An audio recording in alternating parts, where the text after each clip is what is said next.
Musim ini Barcelona seakan kembali ke takdir kejayaannya. 3 trofi, La Liga, Copa del Rey, dan Supercopa resmi kembali ke lemari prestasi Camp Nou. Dan yang paling mencolok, semua itu diraih dengan fondasi anak-anak muda La Masia dan filosofi agresif khas Jerman dari tangan dingin Hansi Flick. Namun meski terlihat mendominasi, Barcelona sejatinya belum sepenuhnya sempurna. Tanya siapapun di ruang ganti, dan jawabannya pasti sama, kami masih lapar. Lapar akan lebih, lapar akan kejayaan di Eropa, lapar akan pembuktian bahwa era baru Blaugrana ini bukan cuma sensasi semusim. Dan di tengah euforia gelar, satu pertanyaan mulai bergema di balik layar manajemen klub. Siapa yang pantas jadi kepingan terakhir dalam puzzle juara ini?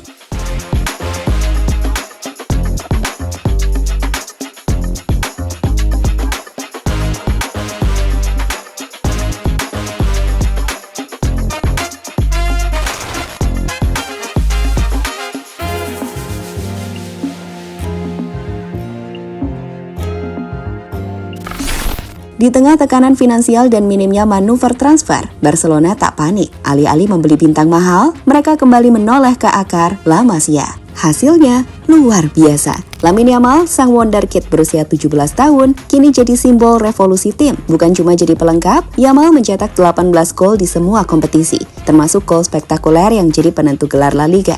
Namanya terus dielu-elukan, bahkan masuk radar perebutan Ballon d'Or muda. Namun bukan Yamal saja, Pau Cubarsí tampil dewasa di lini belakang. Fermin Lopez dan Marc Casado jadi mesin tempur di lini tengah. Ford, Bernal, Martin, dan beberapa nama muda lainnya ikut merasakan atmosfer laga besar. Semuanya dilibatkan, semuanya berkembang. Flick mempercayakan mimpinya pada generasi muda, dan sejauh ini mereka menjawabnya dengan magis. 3 trofi mereka dapatkan. Tapi untuk bersaing di panggung yang lebih tinggi seperti Liga Champions, Barcelona butuh lebih. Butuh sosok pemimpin di lini tengah, butuh mesin gol yang bisa menyempurnakan kerja keras para kreator muda ini.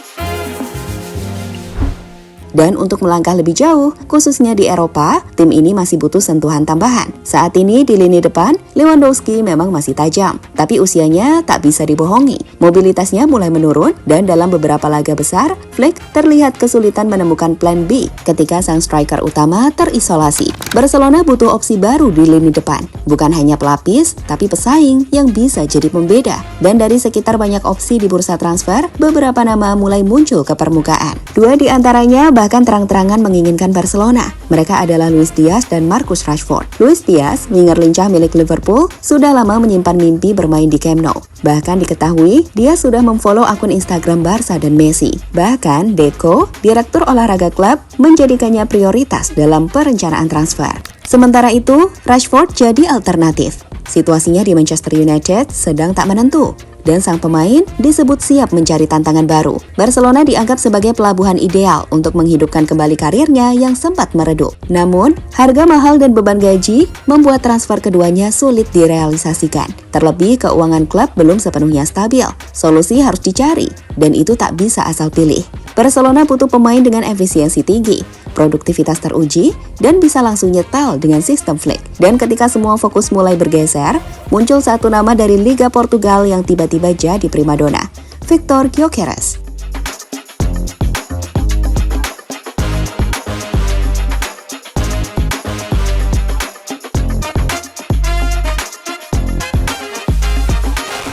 Tanpa banyak rumor, tanpa banyak sorotan media, tiba-tiba nama Victor Gyökeres muncul di media negosiasi Barcelona. Dan bukan sekedar spekulasi, Laporta sendiri dikabarkan ngotot ingin membawanya ke Camp Nou. Bahkan dalam hitungan jam, Barcelona dilaporkan masuk balapan panas bersama Arsenal dan Manchester United untuk memboyong penyerang milik Sporting CP tersebut. Laporan dari @Transfermarkt Central menyebutkan, Barcelona ingin mendapatkan striker asal Swedia ini dengan segala cara. Laporta serius, beberapa jam ke depan bisa menjadi penentu. Tapi, siapa sebenarnya Victor Gyökeres? Beberapa fans mungkin masih asing dengan namanya. Namun statistik tak pernah bohong, 53 gol dan 13 assist dalam 51 pertandingan musim ini. Rasio kontribusi gol, 1 gol tiap 78 menit. Dan itu bukan di liga kecil, tapi bersama Sporting CP yang baru saja menjuarai Primeira Liga Portugal. Musim ini saja, dia jadi mimpi buruk bek-bek lawan. kuat, cepat, efisien, dan tak bisa diprediksi. Tapi, cocokkah Gyökeres jadi striker utama Barcelona selanjutnya?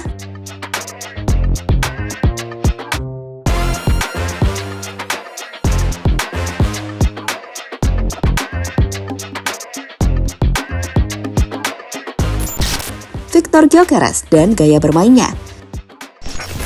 Gyökeres adalah striker modern yang lengkap. Ia punya kecepatan untuk menusuk ruang di belakang garis pertahanan. Ia punya kekuatan fisik untuk menahan bola. Bahkan saat dikawal dua bek sekaligus, ia bisa menyelesaikan peluang dengan dua kaki dan bahkan kuat di duel udara. Ia juga dikenal sebagai penyerang pekerja keras, aktif dalam pressing dan tak pernah berhenti bergerak. Banyak analis menyebutnya sebagai kombinasi antara Erling Haaland dan Cristiano Ronaldo. Meski tentu, Gyökeres masih dalam proses mengejar level itu. Yang pasti, dia bukan sekedar pencetak gol. Dia adalah mesin serangan yang mampu mengubah arah permainan. Dan ketika ditanya soal masa depannya, jawaban Gyökeres tetap misterius. Ini sepak bola. Saya masih di sini. Saya tidak tahu apa yang akan terjadi. Komentar yang seolah menyiratkan dua hal. Dia terbuka untuk bertahan, tapi juga siap jika kesempatan besar datang mengetuk.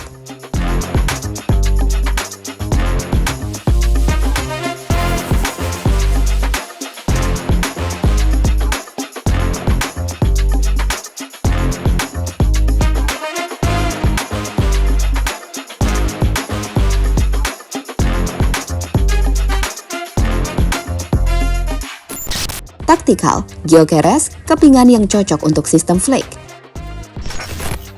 Hansi Flick membawa perubahan besar di Barcelona. Formasi dasar 4-2-3-1 yang ia terapkan bukan sekedar angka, tapi sistem yang hidup, agresif, dan terus berubah sesuai ritme permainan. Di dalamnya, posisi striker punya peran krusial.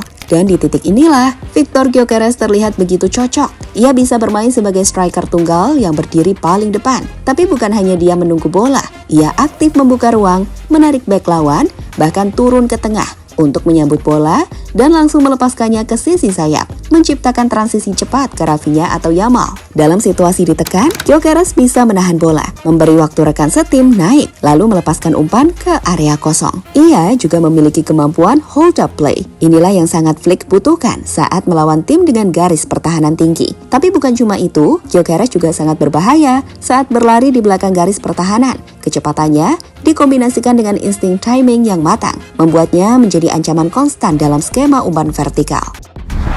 Satu hal yang paling Flick sukai, pressing. Gyökeres bukan striker pemalas. Ia aktif menekan bek lawan, memaksa kesalahan, dan merebut bola dari atas. Ia bermain dengan energi tinggi, stamina luar biasa, dan naluri bertahan saat tim kehilangan bola. Cerminan dari filosofi gegenpressing.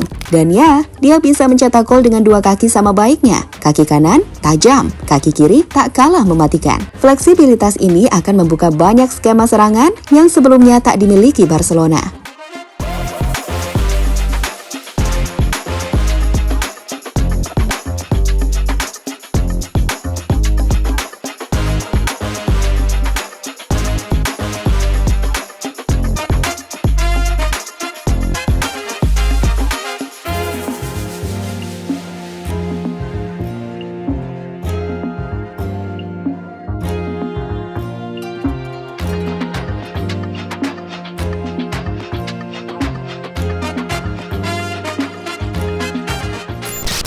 Kelebihan dan kekurangan Gyökeres.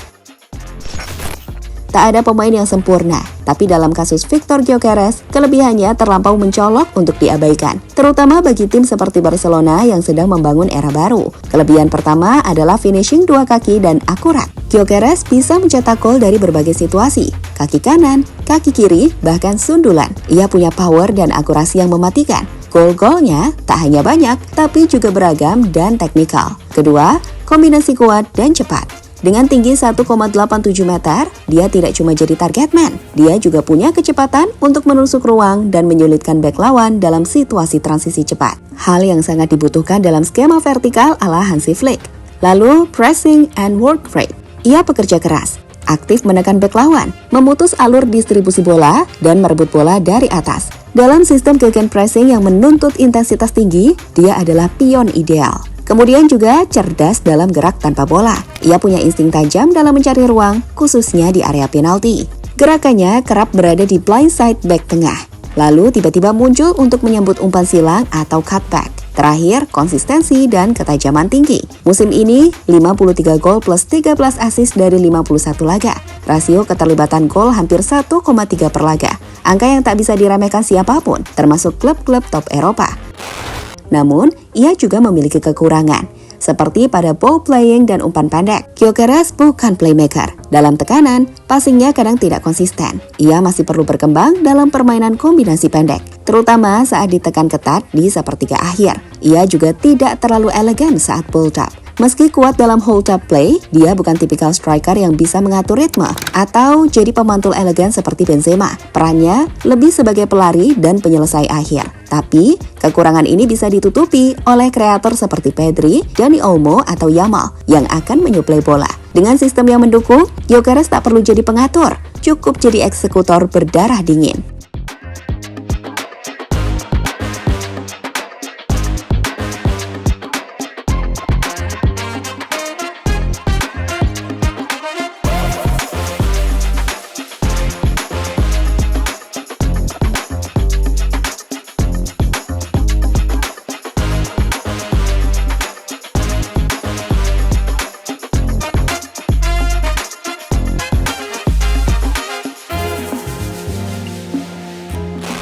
Barcelona sudah punya pelatih hebat, filosofi yang matang, dan generasi muda yang mencengangkan. Tapi untuk menaklukkan Eropa, mereka butuh lebih dari sekedar talenta. Mereka butuh finisher sejati. Dan jika Victor Gyökeres benar-benar datang ke Camp Nou, bisa jadi itulah keputusan terbaik yang menyempurnakan kepingan emas Barcelona.